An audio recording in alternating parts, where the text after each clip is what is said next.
Listen carefully and clearly to the secret whispers of wisdom about the forces of light and darkness. The entire human enterprise of fleeing, suffering, and chasing comfort is built on a misreading of reality structure.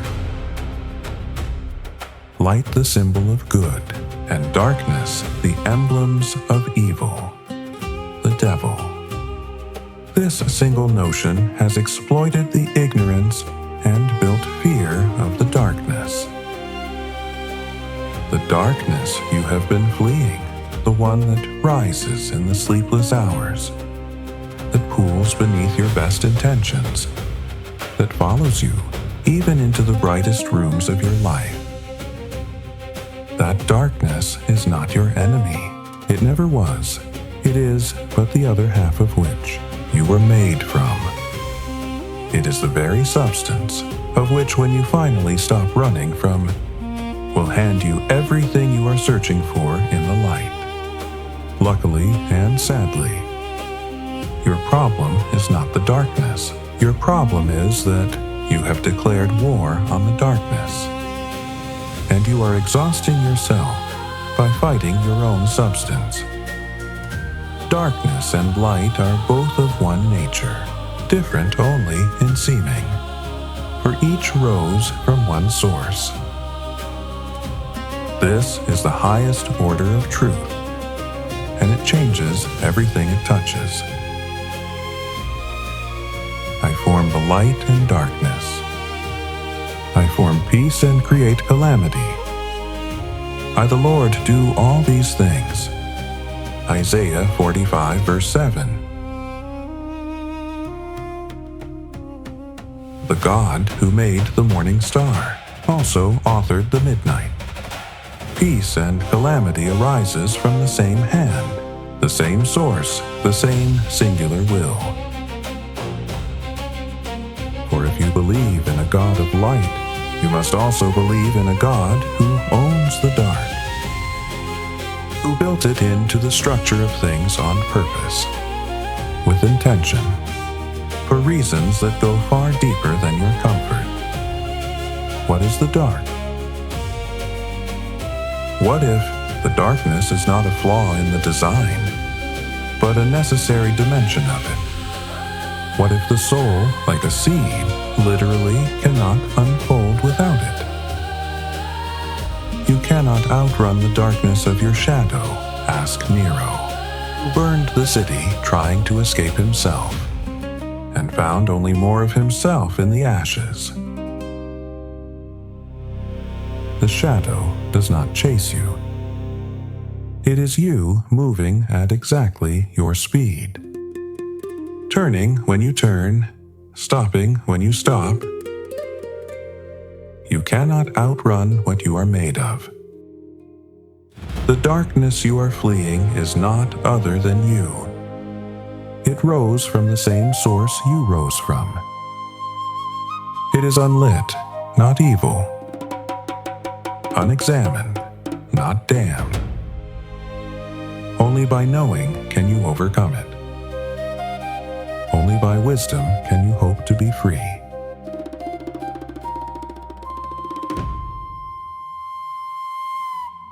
Consider the seed. It holds within its small, closed body the entire architecture of its future. The root system, the canopy, the fruit. But it will release none of that form by staying on the surface in the warmth. Its transformation requires the dark, the pressure, the dissolution of its outer shell. Inside the cold, blind soil where no light reaches. The seed does not flower from comfort. It flowers from surrendering to the underground. You are the seed.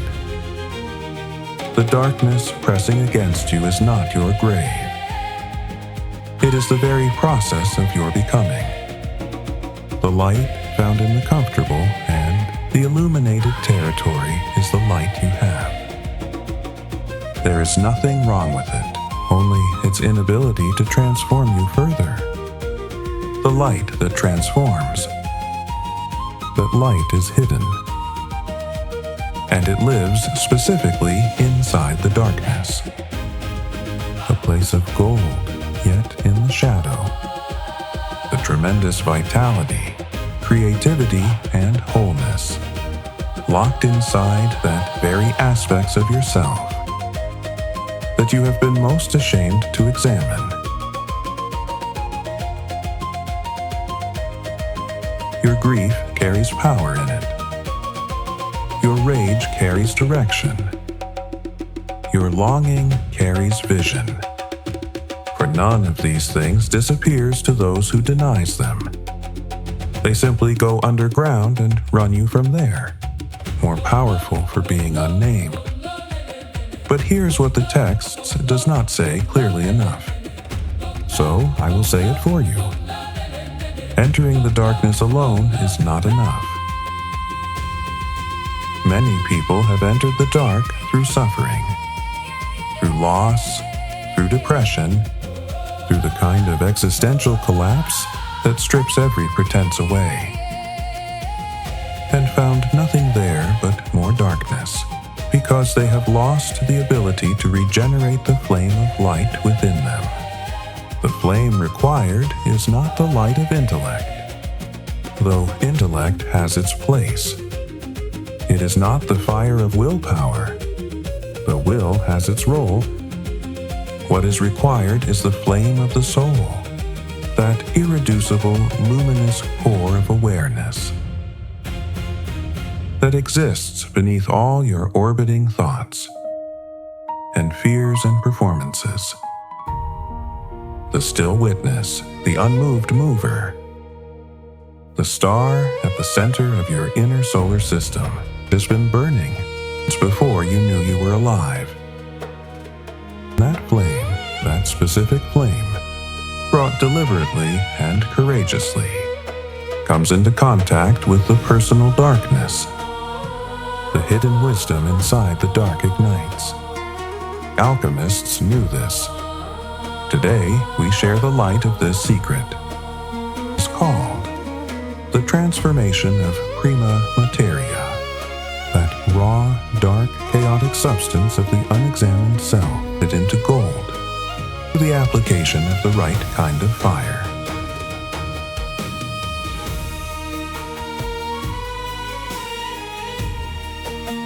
Magnum opus.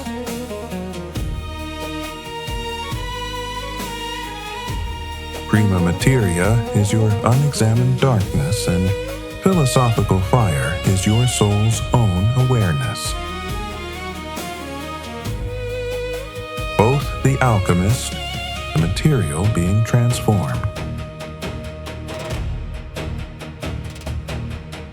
You ask what you are made of. It's that question, all the way down to the bottom of physics. Past flesh, past cells, past chemistry, past the atomic structure. Arrive at fields, vibrating fields of energy. Light in its most fundamental expression. That's what those fields are made of. Photons, the electromagnetic field. The physical universe at its deepest level is not solid stuff. It is light that has taken on a temporary self-reinforcing structure. Agreed to call itself matter. Things are made manifest by the light. For whatever is made manifest is light. Ephesians 5:13. The soul, if it is anything at all, it is the same substance as this, taking on a particular shape and calling itself you. The self, fully realized through individuation. When you search for yourself in the darkness of inner contemplation, you are not looking for something hidden from you. You are the light searching for itself. within an appearance that temporarily conceal it. Beginning, words, and the Word was with God. The Word was God. All things was made by him, and without him was not anything made that was made. On 1:1-3. Darkness is not the opposite of what you are seeking. It is the medium through which the recognition of what you already are becomes possible. The adage goes, "For every church God builds, the devil builds a chapel next door." The religious say this is a warning, cautionary word about the persistence of evil. But I hear something else in it. I hear a confession that the sacred and the shadow have always been neighbors. Always part of the same street, the same neighborhood, the same city of the soul. Darkness is not the enemy of the light. It is the place where light goes to become more of itself.